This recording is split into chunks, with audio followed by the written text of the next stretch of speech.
शासनपति प्रभु महावीर स्वामी को हम वंदन करते हैं। सभी गुरु भगवंतों को तिकोतों के पाठ से वंदन करते हैं। श्रद्धावान भाई और बहनों, आपके अंदर विराजित आत्मा को माजलगांव से सुभाष कोठारी का सादर प्रणाम, सादर जय जिनेन्द्र। उत्तराध्ययन सूत्र के चौथे अध्ययन पर ये मेरा 18वां वीडियो है। हमारा 12वें गाथा का वर्णन चल रहा था, उस पर चिंतन चल रहा था। मंदाय फासा बहुलो निजा तपगारेशु मनम न कुजा रकीज कोहम विनयज मानम मायम च सेविज पहिज लोहम। गुरु भगवंतों ने इस गाथा के अंदर हमारे को 4 कषायों को कैसा छोड़ना, 4 कषायों से कैसे मुक्त पाना, इसके तरीके बताए, इसके मार्ग बताए हैं। गुरु भगवंतों ने हमारे को ये चिंतन से हमारे ये ध्यान में आता है कि अब ये चारों विकार जो है ना, अलग अलग मार्ग से हम उसको छोड़ सकते हैं। अभी तक हमारी धारणा एक ही थी कि कषाय कम करो, कषाय कम करो, कषाय कम करो, लेकिन कैसे करो? और करने को गए तो वो कम होते नहीं थे।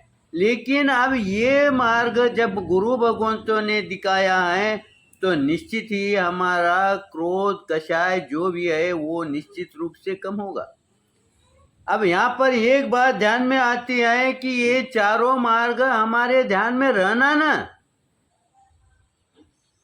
लेकिन गुरु भगवंत हमें समझाते हैं कि तुम्हारे को अभी ध्यान में नहीं आएगा, अभी भूल जाएंगे, लेकिन फिर भी जब समय आएगा उस समय तुम्हारे को याद आ जाएगा, क्योंकि वो सुप्त अवस्था में तुम्हारे अंदर पड़े हैं और पहले भी वो सुप्त अवस्था में थे, लेकिन गुरु भगवंतों ने हमें उसको जागृत किया, उसको सचेत किया। इसलिए हमारे को अभी इसका हमेशा ध्यान आएगा।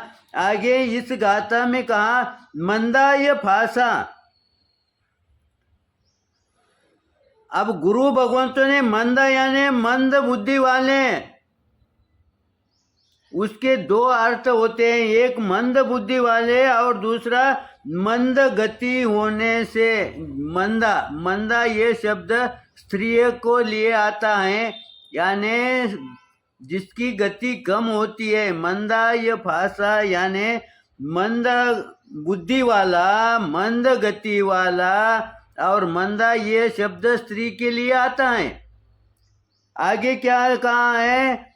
मंदा ये फासा यानी जो स्पर्श है, यानी गुरु भगवंत इस 2 शब्द से हमें समझाते हैं। मंद जो स्पर्श होता है, स्त्री का स्पर्श होता है, वो हमारे को मंद महसूस होता है, लेकिन पुरुषों का कठोर महसूस होता है। इसीलिए इस अध्ययन के इसमें पहले 4 गाथा में हमारे को द्वेष का त्याग करने को कहा है, लेकिन इस गाथा के अंदर उन्होंने राग का त्याग कैसे करना, यानी मंद स्पर्श होता है वो हमारे ध्यान में नहीं आता है और वो हमारे को सुहावना लगता है, उसमें राग निर्माण होता है। इसलिए गुरु भगवंत कहते हैं कि ऐसा ही स्पर्श अगर आपको हो गया होगा तो भी उस पर राग न करे, राग का त्याग करे। देखो, गुरु भगवंतों ने पहले राग को नहीं हटाया, पहले उन्होंने दोष को हटाया और दोष हटने के पश्चात उन्होंने इसको जो राग है उसको हटाना हमारे को समझाया है। यानी स्टेप बाय स्टेप गुरु हमारे को समझाते हैं। इससे क्या होता है, हमारा जो बेसमेंट है वो मजबूत बनता है। इसीलिए गुरु भगवंतों ने यहाँ इस तरह का हम वर्णन करते हैं। आगे गुरु भगवंतों ने क्या किया है कि जो हितकारी पुरुष हैं वो ऐसे राग को भी कम करते चले, लेकिन पहले द्वेष कम हो गया बाद में राग कम होगा।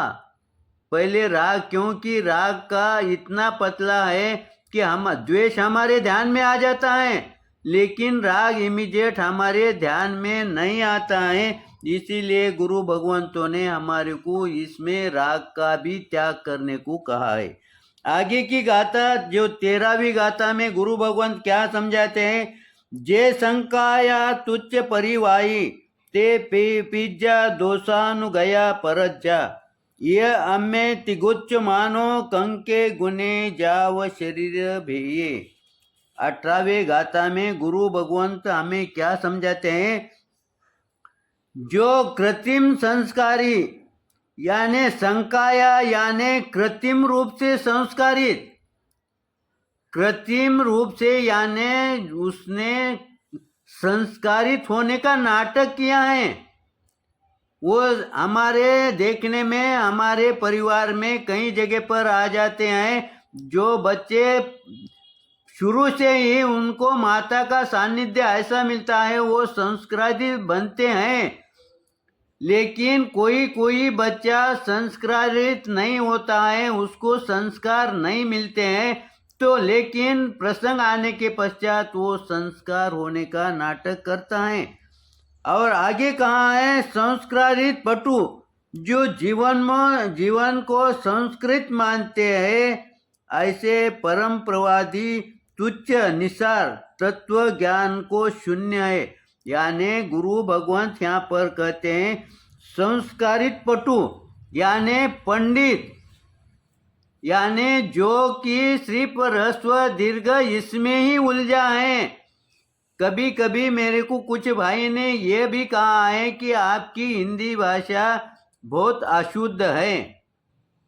मैं मानता हूँ मेरी भाषा अशुद्ध है और होंगी, क्यों? क्योंकि हर 50 किलोमीटर के पश्चात उस भाषा का प्रभाव गिरता है। हम जिस वातावरण में बैठते हैं, जिस वातावरण में हम सांस लेते हैं, वो वातावरण का प्रभाव हमारे शरीर पर, हमारे मन पर, हमारे बुद्धि पर होता है।